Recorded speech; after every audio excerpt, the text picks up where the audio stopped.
Di episode kali ini gue mau bahas suatu kutipan dari salah satu anime favorit gue yang beberapa waktu lalu baru gue tonton ulang dan gue menemukan kalau ternyata di anime itu bener-bener ada makna yang dalam sekali lah bisa dibilang.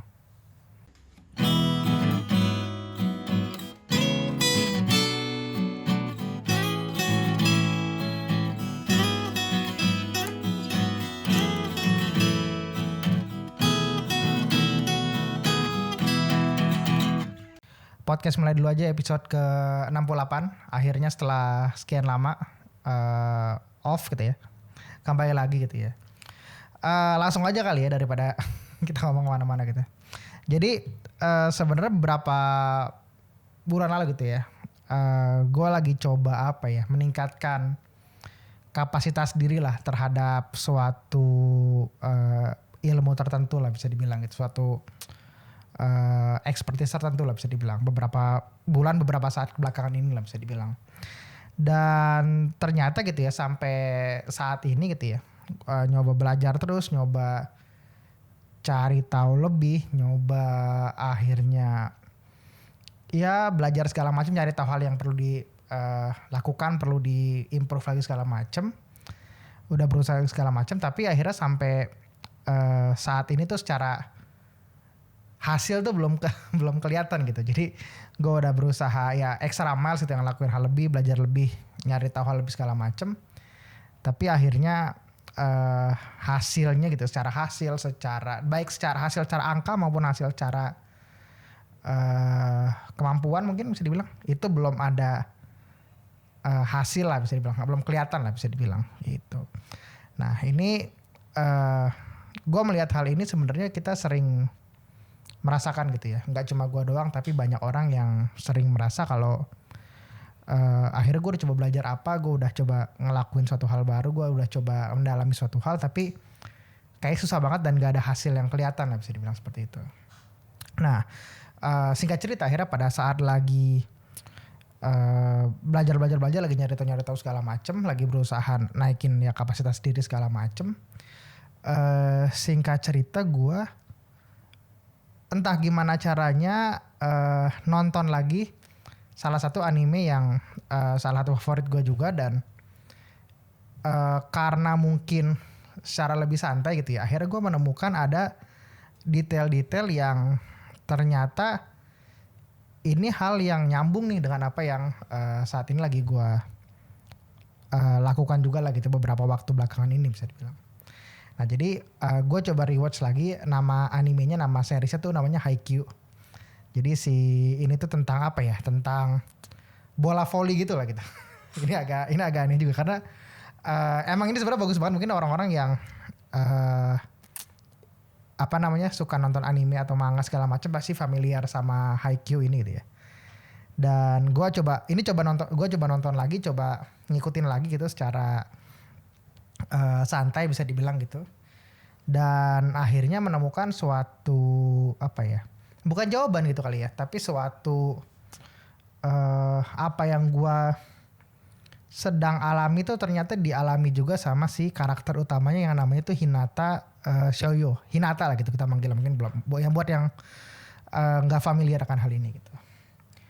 Nah jadi anime atau series Haikyuu ini adalah cerita tentang tadi si karakter utama si Hinata Shoujo itu, yang dimana dia itu dari gak bisa main volley tapi dia suka banget volley gitu ya, dan akhirnya sampai di akhir dia jadi jago lah bisa dibilang gitu. Tapi mungkin untuk ke arah mana gitu gue akan ngomong gitu ya, kenapa akhirnya si Hinata ini relate nih sama mungkin gue dan mungkin lo juga yang dengar gitu ya, tentang dia udah coba berusaha nih latihan volley sebanyak mungkin, dia latihan lebih keras daripada semua orang, tapi hasilnya tetap dia belum kelihatan lah gitu, dan dia nggak bisa mengalahkan si rivalnya, ada namanya Kageyama gitu. Nah background story sedikit, sebenarnya si Hinata Shoujo ini dia itu pertama kali tahu volley gitu ya. Pertama kali tahu volley itu dia pada saat gue lupa sebenarnya, mungkin SD akhir atau awal SMP gitu. Tapi singkat cerita dia lagi naik sepeda gitu ya. Terus ketemu kayak toko gitu. Terus di sana ada pertandingan volley SMA gitu lah gitu. Nah di situ dia kayak terpapar ada seorang pemain yang jago banget lah gitu. Namanya tuh raksasa kecil bahasanya di Haikyuu tuh. Jadi kayak si Hinata itu kan orangnya kecil banget nih secara postur, secara bukan yang orang yang main volley banget lah gitu. Orang main volley kan kayak gede-gede, tinggi-tinggi banget gitu ya. Ini pendek banget lah gitu. Dan dia ngelihat ada di TV ini si raksasa kecil ini lah gitu, lagi main gitu. Dia dari SMA namanya SMA Karasuno gitu. Dia lagi main, dia jago banget, dia kayak MVP-nya lah bisa dibilang. Terus dia inspirasi sama si raksasa kecil itu. Nah singkat cerita dia masuk SMP, ya udah dia menekuni olahraga volley tadi, dia menekuni segala macam. Tapi yang jadi kendalanya adalah di sekolahnya itu nggak ada ekskul volley gitu. Di SMP-nya nggak ada ekskul volley. Dan ya udah yang terjadi anggota ekskul volley-nya cuma dia sendirian doang gitu. Si Hinata doang tadi sendirian. Segala macam tahun pertama nggak ada siapa-siapa, tahun kedua nggak ada siapa-siapa, latihan sendiri, latihan sama bantuin anggota ekskul olahraga lain, atau sama dia latihan sama ekskul volley perempuan apa segala macam lah gitu. Tapi pokoknya dia nggak punya tim sama sekali gitu. Nah singkat cerita di kelas 3 SMP gitu, di kelas 3 SMP di tahun terakhirnya dia di sekolah SMP, dan di turnamen di tingkat SMP terakhir gitu ya, di masanya dia itu dia akhirnya bisa ngumpulin nih berenam gitu kan, volley berenam nih kalau main di dalam lapangan gitu, dia ngumpulin berenam, dua orang cabutan sama berarti berapa, 3 orang juniornya dia yang nggak bisa main juga gitu, cuma ikut-ikut doang gitu lah bisa dibilang. Jadi dia bermain dengan 5 orang cabutan lah bisa dibilang sama dia sendiri. Nah dia yang beneran bisa ikut volley lah gitu dibandingkan yang lain. Tapi akhirnya singkat cerita dia bisa ikut turnamen terakhir di masa dia di SMA lah, kelas 9 tadi. Nah singkat cerita pas di turnamen itu dia di pertandingan pertama ketemu sekolah yang bisa dibilang itu sekolah unggulan lah gitu bisa dibilang, sekolah SMP unggulan. Yang dimana di dalam SMP itu ada si apa ya bisa dibilang yang orang yang bakal jadi rivalnya si Hinata, itu namanya Kageyama namanya. Nah Kageyama tuh di tim musuhnya itu dia emang dari SMP udah emang jago banget gitu. Apa namanya, mereka akhirnya ketemu di pertandingan akhir di SMP, bertarung ya, akhirnya nggak fair lah gitu. Timnya Hinata yang sepayah itu dia juga nggak jago gitu ya, si Hinata sendiri. Sementara si Kageyama timnya tuh bener-bener ya jago, emang tim unggulan di SMP lah bisa dibilang kayak gitu. Nah akhirnya ya tadi Hinata kalah apa segala macem, pertandingan ya kalah telak segala macem. Tapi akhirnya di terakhir itu Hinata bisa ngebuat kesan lah gitu ke si Kageyama kalau ternyata nih si Hinata punya potensi yang besar lah gitu. Dia bisa lompat yang benar-benar tinggi banget dan dia gesit banget lah gitu pokoknya kekuatannya dia gitu. Nah singkat cerita kan selesai itu mereka berdua tuh si Hinata Kageyama juga sama-sama selesai lulus lah dari SMP gitu. Masuklah mereka ke tingkat SMA, masuklah tingkat SMA, dan akhirnya si Hinata itu mau masuk ke sekolah yang tempat si siapa tadi raksasa kecil itu bermain lah gitu. Jadi namanya SMA Karasuno tadi. Jadi si Hinata masuk ke SMA yang sama dengan yang dulunya si raksasa kecil tuh ada di dalam sana lah gitu ya. Tadi gue bilang namanya SMA Karasuno gitu bisa dibilang. Nah tapi plot twistnya dari di sini adalah singkat ceritanya si Kageyama ternyata itu juga di SMA Karasuno juga gitu. Jadi orang yang si Hinata mau banget ngalahin si Kageyama jadi rivalnya dia segala macem. Tapi akhirnya si Kageyama juga di Karasuno juga dan mereka jadi rekan satu tim lah bisa dibilang gitu. Jadi mereka awalnya rival, Hinata mau ngalahin Kageyama tapi malah setim. Malah emang mereka pokoknya akhirnya mereka terkenal sebagai kayak combo gitu lah gitu. Misalnya si Kageyama tuh orang yang benar-benar jago banget ngoper kemana-mana. Si Hinata yang dia nggak bisa apapun, cuma dia bisa bikin poin doang lah di volley gitu bisa dibilang gitu. Mungkin kalau yang kurang familiar sama olahraga volley, pokoknya Hinata yang bikin poin, si Kageyama yang jago banget ngoper lah. Singkat cerita kayak gitu. Nah, pada saat di SMA ini yang jadi menarik gitu. Karena ternyata dari awal kan emang si Kageyama tuh udah seorang apa ya? Prodigi gitu ya. Prodigi itu apa ya? Orang yang emang udah jago dari awal gitu. Emang orang jenius dari awal itu si Kageyama. Sementara si Hinata orang-orang yang nggak ada yang kenal dia, nggak ada yang tahu dia. Dia kayak orang yang super cepat aja, orang aneh yang super cepat, super gesit segala macam lah bisa dibilang. Si Hinata orang yang kayak gitu aja gitu. Tapi ujung-ujungnya gitu ya, sampai akhir pun juga si Hinata di kelas satunya gitu ya, itu ketergantungan banget sama si Kageyama gitu. Karena si Hinata nggak bisa main sama pengumpan gitu, itu bahasanya posisinya Kageyama kan yang ngumpan gitu, setter gitu ya, pengumpan gitu mungkin bahasa gampangnya. Dia nggak bisa main sama pengumpan yang lain gitu, jadi dia harus rely sama si Kageyama gitu. Sementara Kageyama ya terserah dia bisa main sama siapapun, dia bisa ngebikin orang jauh lebih jago daripada sebelumnya lah gitu. Nah singkat cerita itu di tingkat SMA pas kelas 1 itu ya benar-benar kelihatan banget lah kalau si Hinata tuh ketinggalan sama si Kageyama ini gitu. Sementara si Kageyama udah benar-benar dia masuk ke apa sih namanya timnas junior Jepang gitu. Jadi dia dipanggil nih, jadi kayak tau gak sih kayak bola gitu kan, kayak U17, U23, U20. Nah, si Kageyama tuh masuk di U17 lah, pokoknya dipanggil buat trial segala macam. Sementara pada saat itu ya si si Hinata tuh ya bener-bener yang gak dipanggil sampai dia harus diam-diam menyusup ke pelatihan spesial gitu. Pokoknya dia bener-bener nggak dipanggil lah. Sementara si Kageyama tuh bener-bener udah bisa sampai main di tingkat tim nasional Jepang segala macam. Jadi benar-benar si Hinata ketinggalan, dia nggak bisa main sendiri tanpa si Kageyama. Sementara ya tadi si Kageyama dia bisa ngapa-ngapain sendiri, dia emang jago lah dari awal. Kayak gitu terus. Setelah dari dia selesai di tingkat 1 itu,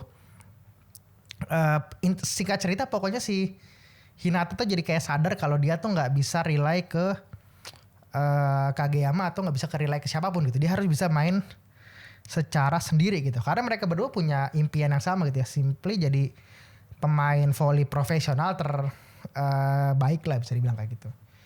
Nah singkat cerita akhirnya selama di 2 tahun terakhir di sekolahnya dia, mereka kan bareng tuh tetep ya. Mereka emang ya kombinasi bareng aja gitu sih Hinata sama Kageyama. Tapi singkat cerita gitu ya, di akhir itu pada saat lulus si Kageyama kan jelas gitu ya. Si Kageyama jelas dia langsung jadi pemain profesional gitu, pemain volley benar-benar profesional di Jepang. Si Hinata itu ngambil jalur lain, yaitu dia akhirnya memilih untuk berlatih volley pantai ke Brazil. Jadi bisa volley lapangan, volley biasa, volley normal gitu ya. Tapi dia akhirnya pada saat setelah lulus dia memutuskan untuk, gue lupa 2 tahun kalau nggak salah ya, 2 tahun apa 3 tahun gitu ya, itu jadi pemain voli pantai di Brazil. Kenapa dia melakukan hal itu? Supaya dia bisa mengerti detail-detail voli lebih baik lagi lah gitu, supaya dia bisa bertarung sendiri sebagai pemain voli lah bisa dibilang. Karena ya kalau voli pantai itu mainnya cuma berdua doang, daripada tadi kan berenam tuh. Nah ini voli pantai cuma berdua doang, jadi si satu orang ini harus bisa ngelakuin semuanya. Sama kalau volley pantai kan di pasir tuh, bukan di kayak lapangan yang lurus gitu ya. Jadi dia juga kayak nggak bisa kekuatan lompatnya juga harus lebih mantap lagi segala macam begitu lah. Pokoknya banyak yang dia kayak belajar detail-detail basic volley lagi dengan cara dia itu belajar main volley pantai lah bisa dibilang. Nah jadi berangkat tuh si Hinata berangkat ke Brazil, si Kageyama jadi pemain volley profesional di Jepang bisa dibilang gitu ya. Nah akhirnya pada saat di sana gitu di Brazil gitu waktu itu ya, si Hinata main volley pantai di Brazil, dia ya kayak apa ya, kayak kayak kelihatan kayak anak-anak mahasiswa suram pada umumnya gitu. Maksudnya gimana ya? Iya dia si Hinata bukan jadi mahasiswa sih. Jadi literally main volley pantai tanpa dibayar apa segala macam. Jadi dia main volley pantai simply untuk ningkatin kemampuan dia lah bisa dibilang. Nah, Di samping itu untuk menyanggupi dia bisa apa sih bayar sewa, makan segala macem, dia jadi apa sih namanya kayak eh kurir-kurir gitulah yang pakai sepeda gitulah gitu. Dia kayak jadi yang nganter-nganter makanan gitu-gitulah, nganter-nganter barang gitu-gitulah pokoknya lah, yang pakai sepeda yang dia keliling-keliling keliling kotanya gitu di Brazil gitu buat ngirim-ngirim barang segala macam bla bla bla segala macam. Nah, singkat cerita pokoknya dia punya banyak kendala lah pada saat di Brazil gitu. Maksudnya dari dia kesulitan untuk mempelajari volley juga gitu. Terus dia juga kayak dia latihan keras banget gitu ya. Tapi akhirnya dia masih belum bisa, ya perlu proses juga gitu kan. Dia proses untuk dia belajar banyak hal lagi, dia nyobain segala macam lagi, belajar dari nol lagi. Tapi di luar itu juga kehidupan dia pada saat di Brazil itu juga agak, gue bisa bilang agak miris juga, agak keras juga lah bisa dibilang gitu. Dia kayak tadi harus jadi kurir bener-bener ngantar-ngantar barang. Terus kayak dia ada ceritanya yang dimana dia sampai dompetnya hilang. Gue lupa hilang apa itu di ambil orang atau gue nggak tahu lah, jatuh apa nggak tahu lah. Ada yang dompetnya hilang, ada dia harus kayak, ya benar-benar dia banyak cerita kayak dia di kamar doang, maksudnya apa namanya diam di pojokan gara-gara nggak bisa makan apa segala. Pokoknya dia agak-agak miris lah gitu ceritanya dia pada saat itu. Sampai di titik tertentu di panel ceritanya itu gitu ya, itu ada yang ngeliatin nunjukin kalau si Hinata kan lagi jadi kurir gitu kan, lagi jadi kurir ngantar-ngantar makanan, ngantar-ngantar barang gitu. Ada kayak sebuah TV gitu, TV jadi kayak gimana sih bahasanya ya? Kalau kita misalnya ngelewat ke suatu restoran gitu kayak di luar negeri gitu ya, suatu restoran itu yang depannya tuh kaca gitu, depannya kaca, terus di dalamnya tuh ada TV yang TV-nya tuh ngeliatin keluar gitu. Jadi orang yang di luar tuh bisa ngeliat TV ke dalam. Nah singkat cerita Hinata tuh lagi ngantar-ngantar barang, dia berhenti di depan kayak semacam restoran tadi itu, dia berhenti di depan, ada TV yang nyala gitu ya, dia nonton TV itu, ternyata di TV itu lagi Piala Dunia Junior Volley. Jadi Piala Dunia Volley U20 kalau nggak salah, singkat gue. U20 apa U19 gue lupa gitu. U20 apa? Anggaplah U20 gitu. Nah di situ si Kageyama lagi berlaga di situ gitu. Dia lagi main sebagai perwakilan timnas junior Jepang gitu di situ. Jadi si Hinata pergi ke Brazil untuk tadi latihan volley pantai segala macam, jadi kurir barang makanan segala macam. Terus dia tiba-tiba ngelihat ke TV gitu ya, si Kageyama lagi main gitu di TV itu. Dia lagi main Piala Dunia Volley mewakili timnas Jepang gitu di Brazil. Yang dimana tadi dia main dia di Brazil juga sih, lagi ada di Brazil si Kageyama main volley mewakili timnas Jepang gitu. Yang di situ akhirnya yang jadi makin bener-bener sedih banget gitu, karena si Hinata ya kayak kesana nggak ada apa-apanya, dia nggak bisa punya hasil yang gimana-gimana gitu ya. Dia bener-bener masih struggle banget, berusaha segala macam untuk bisa lebih jago. Sementara si rivalnya tuh si Kageyama udah setenar itulah gitu, sejago itu, dan dia di Jepang pun dia sepopuler itu gitu kalau kita ngomongin di aspek luar lapangan pun gitu.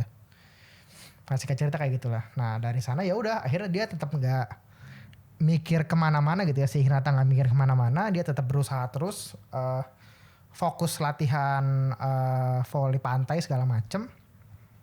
Dan dari sana ya udah berjalan waktu setahun 2 tahun, gue lupa 2 tahun apa 3 tahun lah gitu bisa dibilang, sampai akhirnya si Hinata pun lumayan ada namanya lah gitu lah di dunia volley pantai di Brazil lah gitu. Nama julukannya Ninja Soyo gitu. Ninja kan dari Jepang tuh, Soyo tuh nama belakangnya Hinata Soyo. Nah setelah dari sana udah selesai kan latihan volley pantai, dia udah selesai. Ya udah baliklah dia ke Jepang. Nah dia mulai dari awal gitu, dia balik ke Jepang mulai dari awal lagi. Dia jadi trial gitu lah, trial ke tim di Jepang gitu ya, tim volley profesional di Jepang, ikut trial segala macem, dan akhirnya dia masuk ke suatu tim lah gitu, namanya apa sih namanya, Musubi Black Jackals gitu, MSBY gitu ya. Pokoknya singkat cerita dia masuk ke suatu tim profesional lah gitu. Nah akhirnya itu ditunjukin nih di situ si Hinata udah akhirnya berhasil jadi pemain volley profesional karena habis trial segala macem.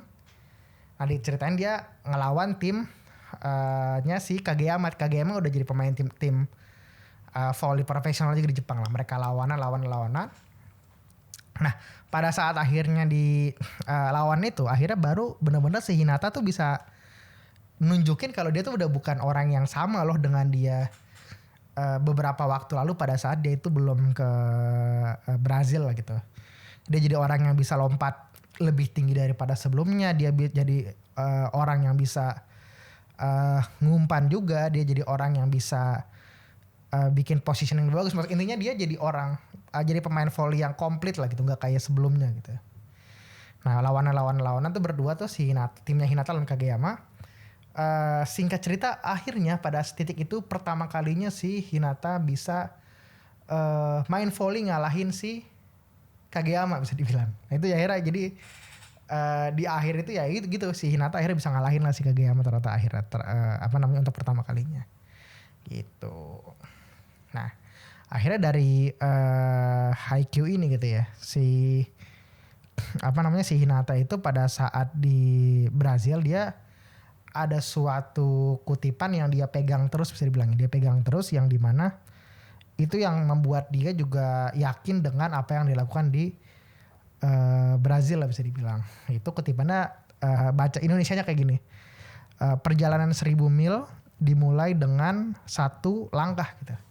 Jadi perjalanan si Hinata itu mau jadi seorang pemain volley profesional gitu ya, yang bisa segala macam hal gitu ya. Itu dimulai dengan satu langkah pertama, yaitu satu langkah dia mempelajari basic volley lagi dari paling awal. Dan langkah awal lain juga adalah dia mau gak mau berangkat ke Brazil untuk bersusah payah latihan untuk bisa mendalami volley lagi lah bisa dibilang seperti itu gitu. Nah akhirnya dari sini tuh dari cerita tadi itu akhirnya gue reflect juga gitu ya, dimana ya mau gak mau ya kadang-kadang kita harus lebih sabar juga gitu ya, dengan proses yang lagi jalan. Mungkin ini terdengar klise gitu ya, dan gue sendiri ya sering bersalah untuk juga nggak sabar gitu, nggak bisa dipungkiri gitu ya. Tapi akhirnya mau nggak mau ya kita emang harus tetap sabar juga walaupun prosesnya nggak udah kita lakuin tapi hasilnya belum kelihatan sama sekali gitu, mau nggak mau gitu. Dan akhirnya dari tadi cerita si Hinata yang dimana sampai akhirnya dia bisa ngalahin juga tuh si Kageyama, ya dia ada orang bisa sampai titik tertentu juga pasti ada suatu struggle-nya juga gitu. Even ternyata pada saat di pertandingan terakhir itu si Kageyama pun juga dikasih tahu juga struggle-nya gitu, dimana dia belajar volley dari kakeknya gitu, sampai singkat cerita kakeknya keburu meninggal duluan segala macam, sampai akhirnya dia tetap bertekad jadi pemain volley yang jago. Kayak Hinata tadi ya struggle-nya dia benar-benar bersusah payah banget lah gitu untuk pada saat di Brazil segala macam lah gitu, atau apapun itulah gitu. Jadi ya baik gue sendiri ataupun lu juga gitu ya, atau ya orang-orang lain sekitaran kita pasti ada struggle tertentu yang mungkin kita nggak tahu, kita nggak pernah dengar, atau even ya kita nggak peduli juga mungkin dari sama struggle-nya si orang tersebut gitu. Nah akhirnya mau nggak mau gitu ya, tugas kita juga pasti adalah untuk berani untuk ambil langkah lagi, ambil step lagi. Terus juga ya pertama mau nggak mau juga kita harus menerima juga sih, mau nggak mau ya melakukan penerimaan supaya kita tetap jalan terus gitu ya, jalan terus, kita berusaha terus ya untuk apa yang kita mau kejar gitu ya. Walaupun ya suka nggak suka, mau nggak mau ujungnya juga tetap aja belum kelihatan untuk saat ini lah gitu bisa dibilang gitu. Jadi ini menarik banget gitu ya. Jadi mungkin karena mungkin gue udah nggak semuda berapa tahun lalu gitu ya. Jadi gue kayak nonton tontonan yang lama, udah lama gue tonton terus gue tonton lagi juga, akhirnya gue bisa dapet makna yang agak lebih dalam lah gitu daripada sebelumnya gitu bisa dibilang. Dan ini salah satu bentuknya gue nonton Haikyuu, ngikutin lagi manga juga gitu ya, yang dimana ternyata bisa sedalam ini gitu perjalanan, even si Hinata tadi sampai akhir bisa ngalahin si Kageyama gitu. Mungkin gitu aja kali ya untuk episode podcast mulai dulu aja hari ini gitu ya. Ini akhirnya comeback lagi. Happy banget gue, dan semoga kita bisa ketemu lagi di episode Lanjutnya.